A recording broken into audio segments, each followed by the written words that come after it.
الحمد للہ رب العالمین والعاقبۃ للمتقین والصلاة والسلام علی اشرف الانبیاء والمرسلین وعلی آلہ وصحبہ اجمعین اما بعد اعوذ باللہ من الشیطان الرجیم بسم اللہ الرحمن الرحیم یا ایہا الذین آمنوا اتقوا اللہ ولتنظر نفس ما قدمت لغد واتقوا اللہ ان اللہ خبیر بما تعملون صدق اللہ العظیم وصدق رسولہ النبی الکریم ان اللہ وملائکتہ یصلون علی النبی یا ایہا الذین آمنوا صلوا علیہ وسلموا تسلیما الصلاة والسلام علیک یا سیدی یا رسول اللہ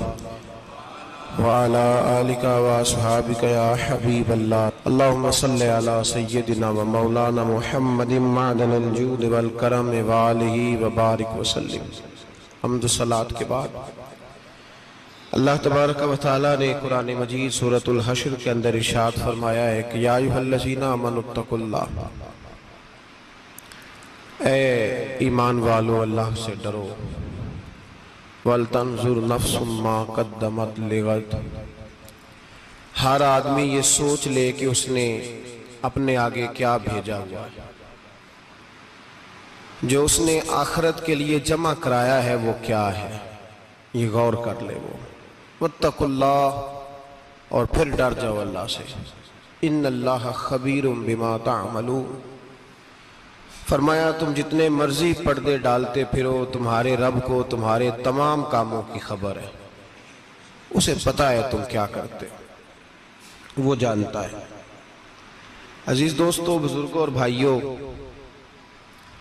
قرآن مجید نے دو چیزوں پر بڑا زور دیا ہے، ایک اللہ کو ماننا، اور اللہ کو ماننے کا مطلب ہے نبی پاک کو بھی ماننا، اللہ کو ماننے کا مطلب ہے کتابوں کو بھی ماننا، قرآن پاک کو بھی ماننا۔ لیکن دو باتیں آپ کو زیادہ ملیں گی، ایک ایمان، اور اس کے بعد سب سے زیادہ زور ہے ایمان بالآخرت پر،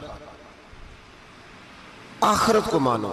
وَمِنَ النَّاسِ مَن يَقُولُ آمَنَّا بِاللَّهِ وَبِالْيَوْمِ الْآخِرِ وَمَا هُمْ بِمُؤْمِنِينَ، اللہ فرماتے ہیں کچھ لوگوں کا دعویٰ ہے کہ ہم اللہ اور آخرت پر ایمان رکھتے ہیں، حالانکہ وہ ایمان نہیں رکھتے، دعویٰ کرتے ہیں، نفاق کا مظاہرہ کرتے ہیں، منافقت کرتے ہیں۔ جو اللہ کو ماننے والا ہوتا ہے اس کا رنگ اور ہوتا ہے، جس کو پتہ ہوتا ہے قیامت کے دن اللہ کے حضور کھڑے ہونا ہے، اس کے اعمال یہ نہیں مانتے، کہتے ہیں ہم مانتے ہیں، پر مانتے، دعویٰ ہے کہ ہم مانتے ہیں آخرت کو بھی اور اللہ کو بھی، پر نہیں مانتے۔ قیامت قائم ہونا ضروری ہے، اگر وقوع قیامت نہ ہو تو ظالم کی تو موجیں لگ گئیں، جابر تو موج کرے گا، فاسق اور فاجر تو کہیں گے دنیا میں بھی ہم اپنے اقتدار کے زور پر جیتے رہے، آج بھی ہمیں پوچھنے والا کوئی نہیں۔ عقلاً نقلاً قیامت کا قائم ہونا ضروری ہے۔ قیامت قائم ہوگی تو مظلوم کو اس کے ظلم پر داد رسی کی جائے گی اور ظالم کو سزا ملے گی۔ ایک آدمی ساری زندگی دنیا کے اندر لوٹ مار کرتا رہا، دھوکہ فریب فراڈ کرتا رہا، اس کی راتیں شراب و کباب میں گزر گئیں، وہ مرے اور بات ختم ہو گئی، ٹھیک ہے موج کر کے چلا گیا۔ ایک آدمی ساری زندگی اس نے اللہ تبارک و تعالیٰ کی رضا کے لیے اپنی نظر کی حفاظت کی، زبان کی حفاظت کی، یہاں تک کہ دل کی بھی حفاظت کی، وہ بھی مرے تو معاملہ ختم ہو گیا۔ اس طرح تو پھر سرکش کا کچھ بنے گا ہی نہیں، نظام زندگی ساری اس کی سوچ ختم ہو کے رہ جائے گی اگر قیامت قائم نہیں ہوتی۔ قیامت کا قائم ہونا حق ہے، اس لیے قرآن مجید نے ایک جگہ پہ نہیں 20 جگہ پہ یہ بیان فرمایا ہے کہ قیامت ضرور قائم ہوگی، قیامت، اور وہ قائم ہو کر اپنے سارے لوازمات سمیت قائم ہوگی۔ میرے نبی پاک صلی اللہ علیہ وسلم نے فرمایا مظلوم کو حق ملے گا، ظالم کو سزا ملے گی۔ جابر اس دن اللہ کی بارگاہ میں رسوا کیے جائیں گے، جن پر جبر کرتے رہے انہیں اللہ کے حضور سے عطا کیا جائے گا۔ قیامت کا وقوع ہونا ضروری ہے، اور قیامت تو جب قائم ہوگی تب ہوگی، دنیا میں بھی ایسا ہوتا ہے۔ ظلم کا انجام ٹھیک نہیں ہوتا، جبر کا انجام، جھوٹ کی زندگی لمبی نہیں ہوتی، دھوکے، فریب، فراڈ، ملمہ سازی، ان چیزوں کی عمریں اللہ نے تھوڑی رکھی ہیں۔ وقتی طور پر ظالم کو، دھوکے باز کو، جابر کو جو مہلت ملتی ہے وہ سمجھتا ہے میری سیاست کام کر رہی ہے، وہ سمجھتا ہے میں بڑا دانا ہوں، بڑا چالاک ہوں، دیکھ لو اتنے ظلم کے، جبر کے، دھوکے کے باوجود بنا ہوا ہوں۔ حالانکہ اللہ کی طرف سے اسے مہلت ملتی ہے، اور بڑا ہی مہربان ہے، مہلت اس طرح دیتا ہے کہ میرے نبی پاک علیہ السلام نے فرمایا جب میرا مسلمان نیکی کرتا ہے تو اللہ فرشتوں سے فرماتا ہے 70 گنا بڑھا کے لکھ لو اس کی نیکی، 70 گنا۔ اور جب گناہ کرتا ہے تو اللہ فرماتا ہے ٹھہر جاؤ، ابھی لکھنا نہ، اسے ٹائم دو۔ یا اللہ کتنا؟ فرمایا 24 گھنٹے تو دو، ہو سکتا ہے توبہ کر لے، یہ اس کی مہربانی ہے۔ اب وہ جو اللہ نے مہلت دی ہے نا کہ شاید توبہ کر لے، لوگ سمجھتے ہیں میری چالاکی کی وجہ سے نظام سیٹ چل رہا ہے، میں بڑا تیز ہوں، 2 4 5 باتیں بولتا ہوں سب صحیح ہو جاتا ہے۔ لوگ اس کو اپنی دانائی سمجھ لیتے ہیں، حالانکہ وہ اللہ کی طرف سے۔ فرعون نے کئی 100 سال حکومت کی، اور اس طرح اس نے ظلم کیے کہ لاکھوں اور ہزاروں بچے قتل ہی کرا دیے، 12,000 عورتوں کے پیٹ میں حمل تھا اس نے ضائع کرا دیا۔ جب حضرت موسیٰ علیہ السلام اپنی قوم کو لے کے نکلے، رستے میں دریا آ گیا، فرعون پیچھے لگا ہوا تھا، وَإِذْ فَرَقْنَا بِكُمُ الْبَحْرَ فَأَنْجَيْنَاكُمْ، اللہ فرماتے تمہارے لیے میں نے دریا کو پھاڑا اور تمہیں نجات دے دی، وَأَغْرَقْنَا آلَ فِرْعَوْنَ، اور فرعون کو غرق کر دیا، وَأَنْتُمْ تَنْظُرُونَ، تم کھڑے دیکھ رہے تھے۔ اب جب حضرت موسیٰ دریا کے کنارے پہنچے تو فرعون بھی پیچھے آیا۔ فرعون لوگوں سے کہا کرتا تھا کہ میں کہتا ہوں تو دریا چلتا ہے، میں کہتا ہوں تو ہوائیں آتی ہیں، میرے حکم کے پابند ہیں سارے۔ جاگ رہے ہیں نا آپ حضرات، غور فرمائیے گا بات پر۔ دعویٰ تھا اس کا کہ میں کہتا ہوں تو نظام زندگی چلتا ہے۔ اب جب دریا کے کنارے پہنچی حضرت موسیٰ علیہ السلام تو اللہ نے حکم دیا کہ آپ عصا ماریں۔ جناب موسیٰ نے عصا مارا، 12 رستے بن گئے۔ اب حضرت موسیٰ کی قوم گزر رہی تھی تو فرعون سے پوچھنے لگے کہ تو کہتا تھا میرے حکم سے چلتا ہے، تو وہ تو حضرت موسیٰ نے ڈنڈا مارا ہے تو رستہ بن گیا ہے۔ باز نہیں آتا انسان باز بنے بڑے ہیں اس کے پاس، بڑی دلیلیں ہیں، جھوٹ سچ بول کے اپنے آپ کو مطمئن کرتا ہے، آخر دم تک تبدیل ہونے کو تیار نہیں ہوتا، دلیلیں گھڑتا رہتا ہے، بناتا رہتا ہے، شور کرتا ہے جان بوجھ کے۔ بھئی تو کہتا تھا میرے چلانے سے چلتا ہے، تو باز ابھی بھی نہیں آیا۔ کہنے لگا میں نے ہی حکم دیا ہے کہ ذرا پھٹ جا، مجھے یہ زندہ چاہیے۔ باز رسی جل گئی، بال کہنے لگا میں نے ہی کہا ہے دریا کو کہ یہ مجھے زندہ چاہیے، میرے بھاگے ہوئے ہیں تو اس لیے پھٹا ہے، تو آؤ میرے ساتھ دریا کراس کرے۔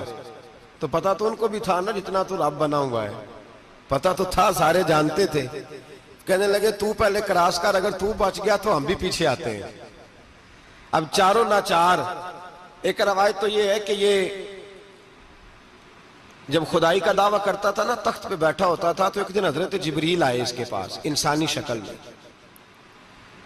تو کہنے لگے میں بڑی دور سے آیا ہوں تو ایک مسئلہ پوچھنا تھا۔ کہا پوچھو۔ کہنے لگے ایک غلام تھا کسی بادشاہ کا، تو بادشاہ نے اسے تھوڑی دیر کے لیے ایک علاقے کی سربراہی دے دی۔ کتنی دیر کے لیے ہمیں سربراہیاں ملتی ہیں؟ کیوں جی؟ تھوڑی دیر کے لیے ملتی ہے نا، تھوڑی دیر کے لیے سربراہی دے دی ایک غلام کو۔ ذرا بات کو سمجھیے، حضرت جبریل پوچھتے ہیں، کہتے ہیں سربراہی مل گئی، اب وہ مالک ہی بن کے بیٹھ گیا ہے، وہ بات ہی نہیں سنتا، اس کو تھوڑی دیر کے لیے بنایا تھا، وہ تو خدائی کا دعویٰ کرنے لگا ہے، آپ بتائیں اس کا انجام کیا ہونا چاہیے؟ یہ مسئلہ پوچھنے آیا ہوں۔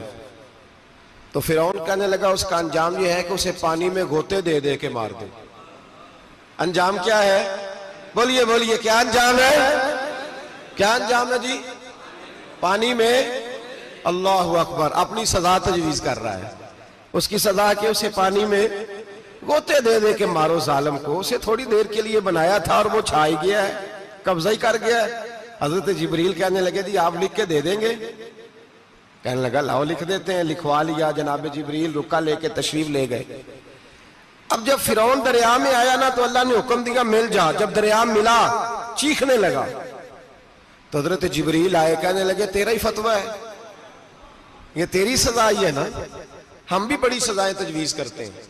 یہ جھوٹا ہے جی, اس کا تو فلانا علاج ہونا چاہیے, تو اگر تو جھوٹ بولے تو یہ فلانا بڑا جاور ہے جی, اس کے ساتھ اس طرح ہونا چاہیے, تو اگر تو یہ کام کرے تو جو سزا تو لوگوں کے لیے تجویز کر رہا ہے تو اپنے بارے میں بھی سوچ. اب جب غوطے آئے نا آخری وقت دیکھا وہ فرعون جو کہتا تھا میری مرضی سے دریا چلتا ہے. علامہ ساوی نے تفسیر ساوی میں لکھا ہے تڑپ کے رونے لگا. جب یہ مزاج ہے, ایک دفعہ اوپر آتا ہے آدمی جب دریا میں جاتا ہے, اوپر آیا تو چیخنے او میرے حواریو خدا کا واسطہ مجھے بچاؤ. کہنے لگے تو کہتا تھا میری مرضی سے چلتا ہے. بے بسی ہے, تڑپتا ہے, روتا ہے. وارث شاہ مان کری نہ وارثاں دا, رب بے وارثہ کر کے مار دائی. تڑپ رہا ہے, چلا رہا ہے, کوئی مدد کو نہیں پہنچتا. اب جب آخری غوطہ آیا تو کہنے لگا آمنا بے رب موسیٰ و ہارون, میں موسیٰ کے رب کو بھی مان گیا, ہارون کے رب کو بھی. اللہ نے فرمایا نہیں, اب تیرا ماننا قابل قبول ہے. اس وقت ماننا تھا جب تجھے مہلت دی تھی, جب تو جوان تھا. بڑھاپا آتا ہے, بیماری آتی ہے, جوان آدمی بیماری کا شکار ہوتا ہے تو کہتا ہے یا اللہ ایک دفعہ صحیح کر دے, میں ساری پڑھا کروں گا, ایک دفعہ ٹھیک کر دے, میں مسجد میں رہوں گا, میں اگلے سال اعتکاف بھی کروں گا, میں ساری تراویحیں پڑھوں گا. تو اس وقت پڑھنی تھی جب تجھے مہلت دی تھی, اس وقت پڑھنا تھا جب اللہ نے تجھے آسانی دی, زندگی دی. اگلا وقت یہ حال ایک کا نہیں ہوا. نمرود کو دیکھ لیں, حضرت ابراہیم علیہ السلام کو کہتا تھا میں رب ہوں. آپ نے فرمایا رب تو وہ ہے جو زندہ کرتا اور مارتا ہے. ایک موت کا قیدی بلایا, کہنے لگا ہاں بھائی کتنے دن رہ گئے تھے پھانسی میں؟ کہنے لگا جی پرسوں ہونی تھی. کہا جا تجھے آزاد کیا, لو میں بھی زندگی دیتا ہوں. ایک بے گناہ آدمی کو پکڑ کے قتل کر دیا, کہتا میں بھی مارتا ہوں. حضرت ابراہیم علیہ السلام کہنے لگے تو بیوقوف جیسی دلیلیں دے رہا ہے, چل اس طرح کر, میرا رب سورج مشرق سے نکالتا ہے, تو اگر رب ہے تو مغرب سے نکال کے دکھا. اب دلیل کا جواب کوئی نہیں تھا تو کہنے لگا پکڑو اور آگ میں ڈال دو. اللہ کے نبی کو آگ میں ڈالنے والا. یہاں ایک مچھر بیٹھا ہے, 400 سال حکومت کی اور خدائی کا دعویٰ کیا. یہاں مچھر بیٹھا تھا, چھینک آئی تو مچھر اندر چلا گیا. پہلے دربار کا ادب یہ تھا کہ جو آئے سجدہ کرے. اب اس کے سر پہ کوئی چیز مارتا تھا تو اسے سکون ہوتا تھا, مچھر تھوڑی دیر کے لیے اس کا دماغ چھوڑتا تھا. او بھائی یہ اس دھرتی پہ اللہ نے لوگوں کو نظارے دکھائے اور ہمیں سمجھانے کے لیے دکھائے, ہمیں تفکر کی, غور کی دعوت دی کہ دیکھ لینا, اپنے عمل کو پرکھنا. تمہارے عمل حضرت موسیٰ کے فرما برداروں جیسے ہیں, جناب ابراہیم کے فرما برداروں جیسے ہیں, یا بن کے بیٹھ گئے ہو؟ اب دربار کا ادب یہ ہے, بے بسی کا یہ حال ہے کہ جوتے لٹکتے ہیں دربار میں, جو آتا ہے جوتا کھینچتا ہے. اور ادب یہ ہے کہ 10 جوتے نمرود کے سر پہ مارو, اور 400 سال جوتے لگتے رہے. روتا تھا, جو آدمی آتا تھا منتیں کرتا تھا, کہتا تھا کہیں سے کوئی دوائی مل جائے گی. پاگلوں جیسی زندگی گزاری, پاگلوں جیسی سخت. وہ تو حساب, وقوع قیامت تو حساب ہوگا ہی. یہاں لوگ پاگل ہو کے مرتے ہیں, معاذ اللہ, نفسیاتی مریض ہو کے مرتے ہیں. یہاں آخری وقت اتنا سخت آتا ہے کہ دنیا موت کی دعائیں مانگتی ہے. میرے بھائی جب انسان ظلم کرتا ہے تو بھول جاتا ہے کہ شاید مجھے پوچھے گا کوئی نہیں. جب وہ زیادتی کرتا ہے تو بھول جاتا ہے. جب وہ کسی کا حق کھاتا ہے تو وہ کہتا ہے شاید اس کا تو وارث ہی کوئی نہیں جس کو میں لوٹ رہا ہوں. لیکن جب اللہ کی پکڑ آتی ہے, حجاج بن یوسف ظالم تھا, اس نے اچھے کام بھی کیے تھے. قرآن پاک پر زیر زبریں آراب حجاج بن یوسف نے لگوایا. محمد بن قاسم کو ہندوستان سندھ کے علاقے فتح کرنے بھی حجاج بن یوسف نے بھیجا تھا. ساری خوبیاں اپنی جگہ پر, ظالم بہت بڑا تھا. کسی آدمی نے اس کے سامنے کونے کی طرف منہ کر کے ساتھ والے سے بات کر لی تو کہنے لگا میرے خلاف کیا, اس کو لے جاؤ, 2 ٹکڑے کر کے واپس لے آؤ. توتی بولتا ہے نا اقتدار, جب کسی کے ہاتھ اقتدار ہوتا ہے نا, وہ چاہے ایک گھر کا ہی کیوں نہ ہو, وہ 10 بندے فیکٹری میں کام کرتے ہیں اور جو ان کا مالک ہوتا ہے وہ کہتا میں مالک ہوں, مجھے مانو. جب تو صاحب اقتدار ہوتا ہے نا، جب تو سسر بن کے بیٹھتا ہے اور کسی غریب گھر کی بہو آتی ہے دو چار، تو کہتا ہے میرا اقتدار ہونا چاہیے. جب میں کھانسنے لگوں تو ہر آدمی کے ہاتھ میں ٹشو پیپر ہونا چاہیے. جب میں بولنے لگوں تو بندھے ہوئے ہاتھوں سے ہر آدمی جی جی کرتا ہوا کھڑا ہونا چاہیے. جس آدمی کا، اور یہ کام بہو بھی کرتی ہے کئی دفعہ، وہ بھی کہتی ہے کہ تمہیں پتہ نہیں میں کتنا لمبا چوڑا جہیز لے کے آئی ہوں. جب میں سونے کے لیے اپنے بیڈ روم میں جاؤں تو خبردار بوڑھے بابے کو اجازت نہیں کہ وہ کھانسے. اماں کو چاہیے کہ اگر اس کو بڑی سخت پیاس بھی لگی ہے تو میرے سوتے سوتے باورچی خانے میں برتن نہ کھٹکھٹائے. جو جہاں بھی جس اسٹیج پہ بھی بیٹھتا ہے وہ کہتا ہے کوئی نہیں مجھے پوچھنے والا، میں مطلق العنان ہوں. جوان بوڑھوں کا مذاق اڑاتے ہیں، سمجھتے ہیں شاید کبھی بوڑھے نہیں ہونا، مذاق اڑاتے ہیں. تندرست لوگ بیماروں کا مذاق اڑاتے ہیں، شاید کبھی بیمار نہیں ہونا. حجاج بن یوسف ظالم تھا، ظلم کرتا تھا، زیادتی کرتا تھا. حضرت سعید بن جبیر ایک تابعی بزرگ تھے، اتنے بڑے بزرگ تھے کہ ساری رات نماز پڑھتے تھے، سارا سال روزہ رکھتے تھے. ایک دن انہوں نے منبر پہ بیٹھ کے کہا کہ حجاج ظلم سے باز آ جائے ورنہ اللہ کی لاٹھی بڑی بے آواز ہے. اللہ کی لاٹھی، اس کا کیا مطلب ہوتا ہے؟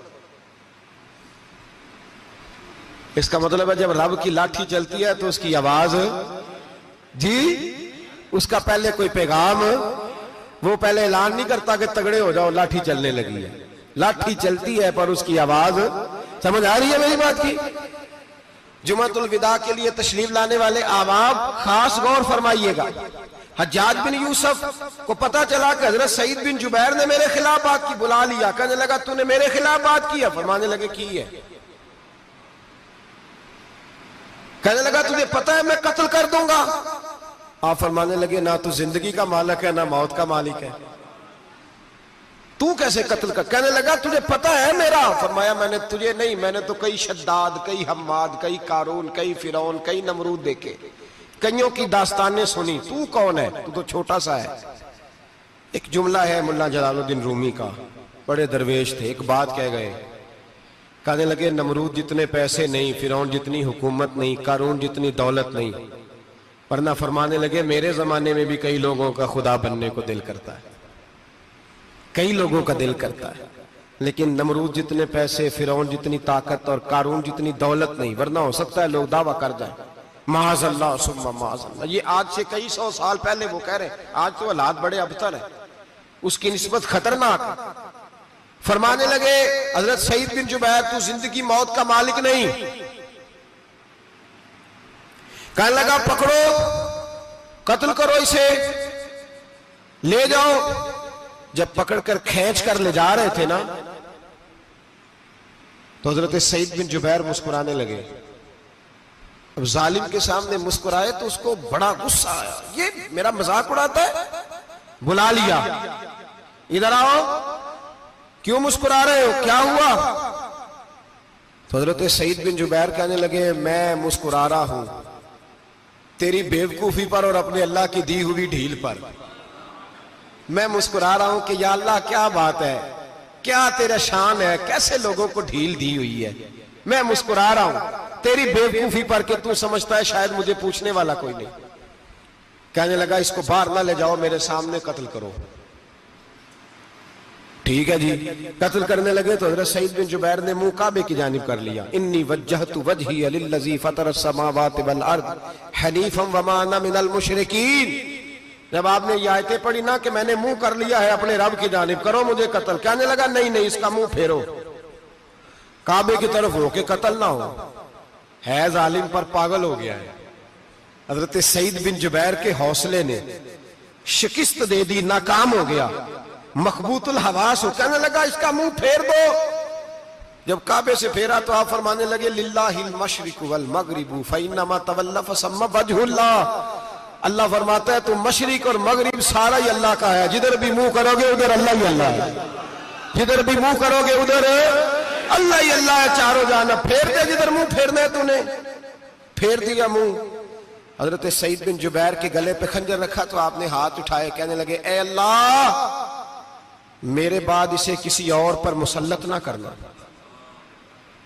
میرے بعد کسی اور پر مسلط نہ، بس میں آخری ہوں، جب آپ ذبح ہوئے تو اتنا خون نکلا کہ لوگ کہتے ہیں جتنا اونٹ کے وجود سے نکلتا ہے. تر ہو گیا سارا اس کا دربار. ایک سمجھدار آدمی کو بلا کے کہنے لگا اتنا خون میں نے بڑے بندے قتل کرائے ہیں پر اتنا خون نہیں نکلا. تو وہ کہنے لگے لوگ مر جاتے، مرتے وقت ڈر جاتے ہیں، سہم جاتے ہیں، خون سکڑ جاتا ہے. لگتا ہے یہ شخص جب دنیا سے گیا ہے تو ڈٹ کے گیا ہے، یہ ڈٹ کے گیا ہے دنیا سے. حجاج بن یوسف رات کو سویا تو تڑپ کے اٹھا. کیا ہوا؟ گھر والے کہنے لگے کیا ہوا؟ کہنے لگے سعید بن جبیر خواب میں آیا اور کہتے ہیں اٹھ مجھے بتا تو نے مجھے کیوں قتل کیا، بتا کیوں مارا. اگلی رات پھر سویا تو وہی خواب، پھر سویا تو وہی خواب. گناہ نفسیاتی مریض بنا دیتا ہے. ظلم تجھے مخبوط الحواس کر دیتا ہے. جب تو زیادتی کرتا ہے تو اللہ فرماتے ہیں کہ تو اللہ کو بھولتا ہے، اللہ تجھے اپنا آپ بھلا دیتا ہے. پھر تو بھول جاتا ہے، پھر تو سیدھے رستے پہ چلتا ہے پر بھٹک جاتا ہے. پھر تو صحیح رستوں کا تعین کر کے بھی گمراہ ہوتا ہے. پھر تو روز وہی گاڑی چلاتا ہے پر اب جب تو بریک لگاتا ہے تو نہیں لگتی. جب گناہوں کے ساتھ تو مخبوط الحواس ہوتا ہے تو روز وہ کاروبار کرتا ہے، لیکن جب تیرے گناہ تجھے گھیر لیتے ہیں پھر اسی کاروبار میں تو نقصان اٹھاتا ہے. حجاج بن یوسف تڑپتا ہے، روتا ہے، یہاں تک کہ بیمار ہو گیا. پیٹ میں درد ہوتی ہے، پتہ نہیں کیا ہوا، تکلیف ہوتی ہے، پتہ نہیں. سارے حکیم، طبیب، ڈاکٹر کوئی نہ سمجھ سکا کہ بیماری کیا ہے.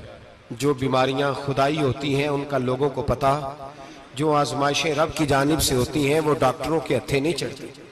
جو تکلیفیں اللہ دیتا ہے ان کا حکیم طبیب علاج نہیں کر پاتے. مشکل اور شفا اسی وقت ہوتی ہے جب اللہ دینا چاہے، اور جب رب ہی دینا نہ چاہے تو بڑے بڑے ڈاکٹر کہتے ہیں کہ ہمارے بس کی بات نہیں رہی. بغداد سے حکیم آئے، پیٹ دیکھا، کہنے لگے نہ تیرے معدے میں کوئی دقت ہے، نہ تیرے جگر میں، نہ کسی اور جگہ، ماجرا کیا ہے؟ ایک آخری علاج ہے، آخری. وہ کیا؟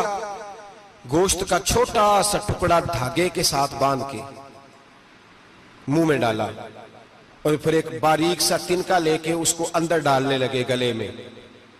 وہ گوشت کا ٹکڑا جب حلق کے اندر اتر گیا اس حکیم نے واپس کھینچا تو کیسے ایسی بدبو آئی جیسی کبھی سونگی نہ تھی.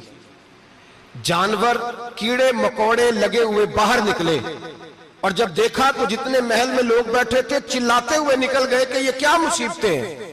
حکیم بھی اٹھ کے دوڑنے لگا. کہا تجھے کیا ہوا؟ کہنے لگے حجاج تیری بیماری زمینی نہیں، تیری مصیبت زمینی نہیں. کہا میری مرض تک تم کیوں نہیں پہنچ پا رہے؟ تو کہنے لگے لگتا ہے تو بد دعا کا مریض ہے، لگتا ہے تو ظلم کا مریض ہے، تو جبر کا مریض ہے. تڑپتا رہا، سسکتا رہا. ایک وقت وہ بھی آیا کہ گھر والوں نے کمرے میں بند کر کے تالا لگا دیا، دیوار سے ٹکرے مارتا. او بھائی جو گناہوں کے بیمار ہوتے ہیں انہیں شفا نہیں ہوتی، جو ظلم، جبر، بربریت کے بیمار ہوتے ہیں انہیں سکون قلبی میسر نہیں آتا. دوائیاں ان بیماریوں کی بنی ہوئی ہیں جو بیماریاں زمینی ہیں، جو بیماریاں خوراک کی بد پرہیزی سے ہوتی ہیں، جو گناہوں کی بد پرہیزی سے ہوتی ہیں. ان کی بیماریاں، ان کی شفا توبہ ہے، ان کی شفا رجوع اللہ ہے، ان کی توبہ اللہ سے معافی مانگنے سے شفا ہوتی ہے. حجاج جب مرنے لگا تو بلایا، یہ رنگ بھی ذرا ملاحظہ کیجئے گا، 2-4 قریبیوں کو بلایا. پتہ ہوتا ہے نا اپنے کرتوتوں کا آدمی کو، پتہ سارا ہے سردار نکیتیاں دا، پتہ ہوتا ہے سارا. بلا کے کہنے لگا جب میں مر جاؤں تو مجھے رات کو دفن کرنا. کیوں بھائی عورت ہے؟ کہنے لگا نہیں رات کو دفنانا. ٹھیک ہے رات کو دفنا دیں گے. پھر کہنے لگا جب صبح ہو جائے تو صبح ہونے سے پہلے پہلے میری قبر زمین کے برابر کر دینا، نشان مٹا دینا. کہا وجہ؟ تو کلمہ پڑھتا ہے اور حضور کا حکم ہے کہ قبر کم از کم ایک بالش، ایک گٹ اونچی ہونی چاہیے زمین سے کم از کم، تو تیری قبر مٹا دے. وجہ پتہ ہوتا ہے اپنے ظلموں کا. کہنے لگا مجھے پتہ ہے لوگ میرے مرنے کے بعد میری قبر بھی نہیں چھوڑیں گے.